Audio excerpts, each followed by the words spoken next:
Find and Use Your Inner Power by Emmet Fox. Number 26. Rough Altars. Quote, "And if thou wilt make me an altar of stone, thou shalt not build it of hewn stone. For if thou lift up a tool upon it, thou hast polluted it." End quote. Exodus 20:25. The secret of success in prayer is to be simple and direct as well as spontaneous. Any kind of elaboration is sure to break the spiritual contact and result in failure. In the above text, the Israelites were told that they must not polish or square or otherwise elaborate their altars. They were just to use a rough and ready pile of stones. Israel in the Bible stands for anyone who believes in God or in the good and in prayer. And so we see from this text that effective prayer is something direct and immediate. As soon as you begin to elaborate, you are using the intellect, and with the intellect, you cannot get spiritual contact. The intellect is an excellent thing within its own strictly limited sphere, but you cannot pray intellectually. Whenever your mental activity becomes involved, especially if you feel that you are being rather clever or literary, you may be enjoying yourself, but be certain you are not praying. If a tiger suddenly jumped in the window, you would not elaborate or plunge into abstract metaphysical speculations. You would pray very directly, and you would probably make your demonstration or your manifestation. There is a very practical lesson in this example. The reason people usually get the most remarkable answers to prayer in the times of great emergency is that it is at such times that they are simple, direct, and spontaneous. Number 27. Faith. Quote, "Verily I say unto you, if ye have faith, and doubt not, ye shall not only do this which is done to the fig tree, but also, if ye shall say unto this mountain, Be thou removed, and be thou cast into the sea, it shall be done." End quote. Matthew 21:21. Understanding faith is the life of prayer. It is a great mistake, however, to struggle to produce a lively faith within yourself. That can only end in failure. The thing to do is to act as though you had faith. What we voluntarily do will always be the expression of our true belief. Act out the part that you wish to demonstrate, and you will be expressing true faith. Quote, "Act as though I were, and I will be," end quote, says the Bible in effect. This is the right use of the will, scientifically understood. The statement of Jesus, quoted above, is perhaps the most tremendous spiritual pronouncement ever made. Probably no other teacher who have ever lived would have dared to say it, but Jesus knew the law of faith and proved it himself many times. And we shall move mountains when we are willing to believe that we can. And then not only will mountains be moved, but the whole planet will be redeemed and reformed according to the pattern in the Mount. Know the truth about your problems, claim spiritual dominion, avoid denseness, strain, over-anxiety, and expect your prayer to be answered, and act as though you did expect it. 28. Building and wrecking. To solve a problem or to bring some good into your life, you have to make a new mental, quote, setup concerning the matter in question. Paul tells us that we are, quote, transformed by the renewing of our minds, end quote. Indeed, a large part of what we call treatment is really the building up of a new mental attitude in this way. You have to break down the old mental concept and then carefully build up a new one, just as an old building has to be torn down before a new one can go up on that same site. Many people understand all of this in principle, but they fail to demonstrate because they do not carry it out logically in practice. During treatment, they carefully build up the new mental structure, but as soon as the treatment is over, instead of faithfully preserving that structure intact long enough for it to materialize in the outer world, they promptly knock it down again by negative thinking. It is though as a bricklayer should devote the morning to building a wall and then spend the afternoon knocking down what he had built. Obviously, he could work hard in this fashion year after year without ever accomplishing anything. If this seems to be happening to you, it is probably due to the same cause: building followed by wrecking. Remember, we are transformed by the renewing of our minds. 29. Flee to the mountains. Quote, "When ye therefore shall see the abomination of desolation, spoken by Daniel the prophet, stand in the holy place. Whosoever readeth, let him understand. Then let them which be in Judea flee into the mountains. Let him which is on the housetop not come down to take anything out of his house, neither let him which is in the field return back to take his clothes." End quote. Matthew 24:15-18. The moment you catch yourself thinking a negative thought, you should reject it instantly. Immediately switch your attention to the presence of the good. Do not stop to say, quote, goodbye to the error thought, but break the connection instantly and then occupy your mind with the good, and you will be surprised how many difficulties will begin to melt away out of your life. Indeed, we may say that when error presents itself to consciousness, that the first 5 seconds are golden. In the text quoted, Jesus teaches this lesson in his own graphic way. The immediate application of these words was, of course, to the coming siege of Jerusalem, but the idea involved is eternal.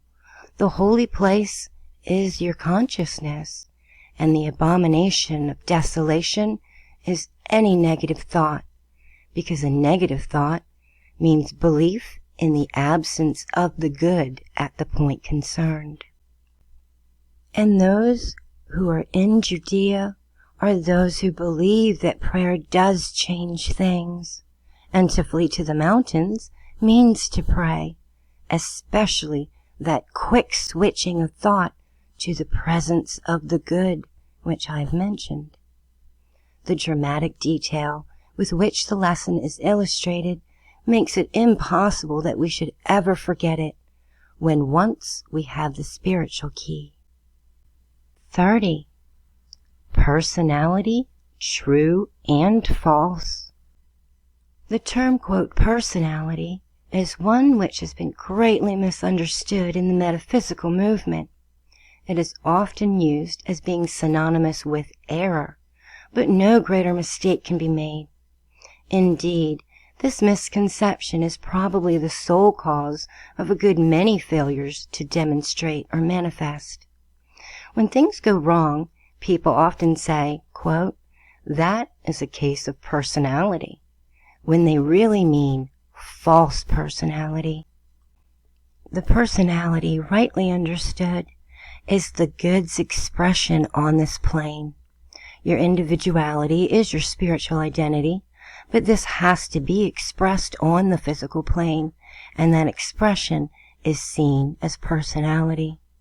When the expression is clear and logical, we get a brilliant and well-balanced personality, which means true success in life. Such a person is found to be unselfish, high-minded, and extremely efficient in his own field. On the other hand, when the expression of individuality or Christ-man is clouded, confused, and illogical, we see selfishness, confusion, and failure in the personality or the ego. Sometimes we also get either a very negative, drifting type of character, or perhaps an aggressive, overbearing, egotistical type. Do not try to get rid of personality or the lower ego, but develop your personality on scientific and spiritual lines, for the human personality is not to be destroyed, it is to be redeemed. 31. One world, not two. Many students of metaphysics fall into the vital error of thinking that there are two worlds, a world of limitation and trouble, quote, down here, and then another world of perfection, quote, somewhere up there. It is probable that they do not always visualize their mistake as clearly as this, but that they do labor under such a delusion is evident from the remarks that they often make when off guard. Watch on your own phraseology and notice whether you speak as though you thought there were two worlds, and if you do, you must hasten to correct that view.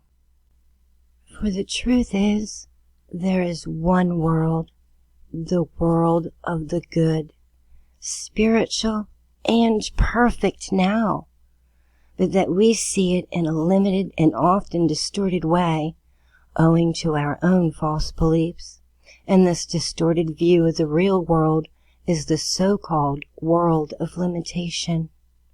By practicing the presence of the good, wherever distortion shows itself, you will rapidly redeem your own existence and help to liberate the whole race as well. 32. Quote, great sacred cow, do not touch. End quote. The searchlight of truth must be brought to play upon every phase of your life if you want complete, all-round demonstration. No corner must be overlooked. You must be prepared to reconsider everything in your life from top to bottom in terms of your new understanding. Beliefs, habitual activities, home and business arrangements, family relationships, they all must be revised from time to time.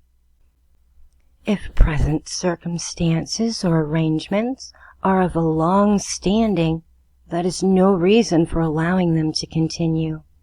It is an excellent reason for revising and changing them for the better. Most people have certain sections of their lives where the various reasons, mostly unknown to themselves, they do not wish to make any change at all. These places are set aside and surrounded with an aura of spurious sanctity, like the sacred cows of the East, which are considered too holy to be touched. But this kind of thing must go. If you really mean business about regenerating your soul and body, there must positively be, quote, no sacred cows in your life. Nothing must be considered too sacred or too long established for revision, reconsideration, or usually the best of all, flinging or throwing it out altogether. This type of, quote, sacred cow is the most deadly form of the sin of idolatry. Nothing is truly sacred but your own indwelling Christ and the process of its awakening. Quote, awake thou that sleepest, and arise from the dead, and Christ shall give thee light. End quote. 33. It cannot be your duty. If you are living the spiritual life, you are entitled to peace of mind and a harmonious progress. Should these things seem to be lacking, then have a mental stock-taking and ask divine wisdom to show you the reason for the lack. It is your duty to set aside a reasonable time each day for prayer and meditation and spiritual reading, and to live the rest of your life in accordance with what your innermost self tells you is the divine will. That is to say, as far as it is possible for you at the present moment. If you are sincerely doing this, you can do no more, and you have no cause for anxiety or self-reproach, because you are not accomplishing what is at present impossible for you.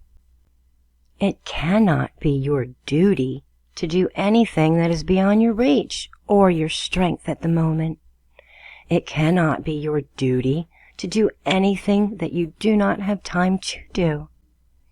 It cannot be your duty to pay any sum of money which you do not possess. And it cannot be your duty to do anything which sacrifices your own integrity or your own spiritual development. It cannot be your duty to do today what is really the task for tomorrow.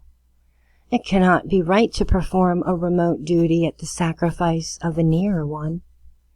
It cannot be right to be hurried or sad or discouraged or angry or resentful or antagonistic under any circumstances. 34. Quote, "All things be ready if our minds be so." End quote. This is one of the greatest statements of spiritual law ever made. Even in the pages of the Bible itself, there is no clearer or more definite guidance in the art of living. Shakespeare here gives us a complete statement of metaphysical truth. Every student of this science should write it in letters of fire upon his heart. It is the door of freedom and Jacob's ladder from earth to heaven. There is nothing in the universe that you cannot do or be if you are mentally ready. People speak of golden opportunities, but what we call opportunity is really one's own mental readiness. Napoleon said, quote, "Opportunities? I make opportunities." End quote.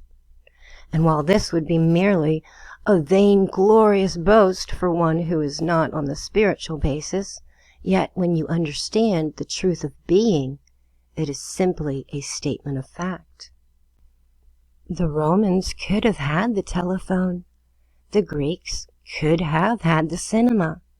The Babylonians could have had the automobile, had they been mentally ready. The laws of nature were the same in those ages as in ours. The same materials were on the ground, but the minds of the ancients were not ready for those things, and so they had to go without them. We say in metaphysics that demand and supply are one, and it is equally true that supply and demand are the same also. Supply the necessary mental condition, and the demand, the opportunity, or the occasion will present itself automatically. Whenever you are ready, you will find that everything else is ready too.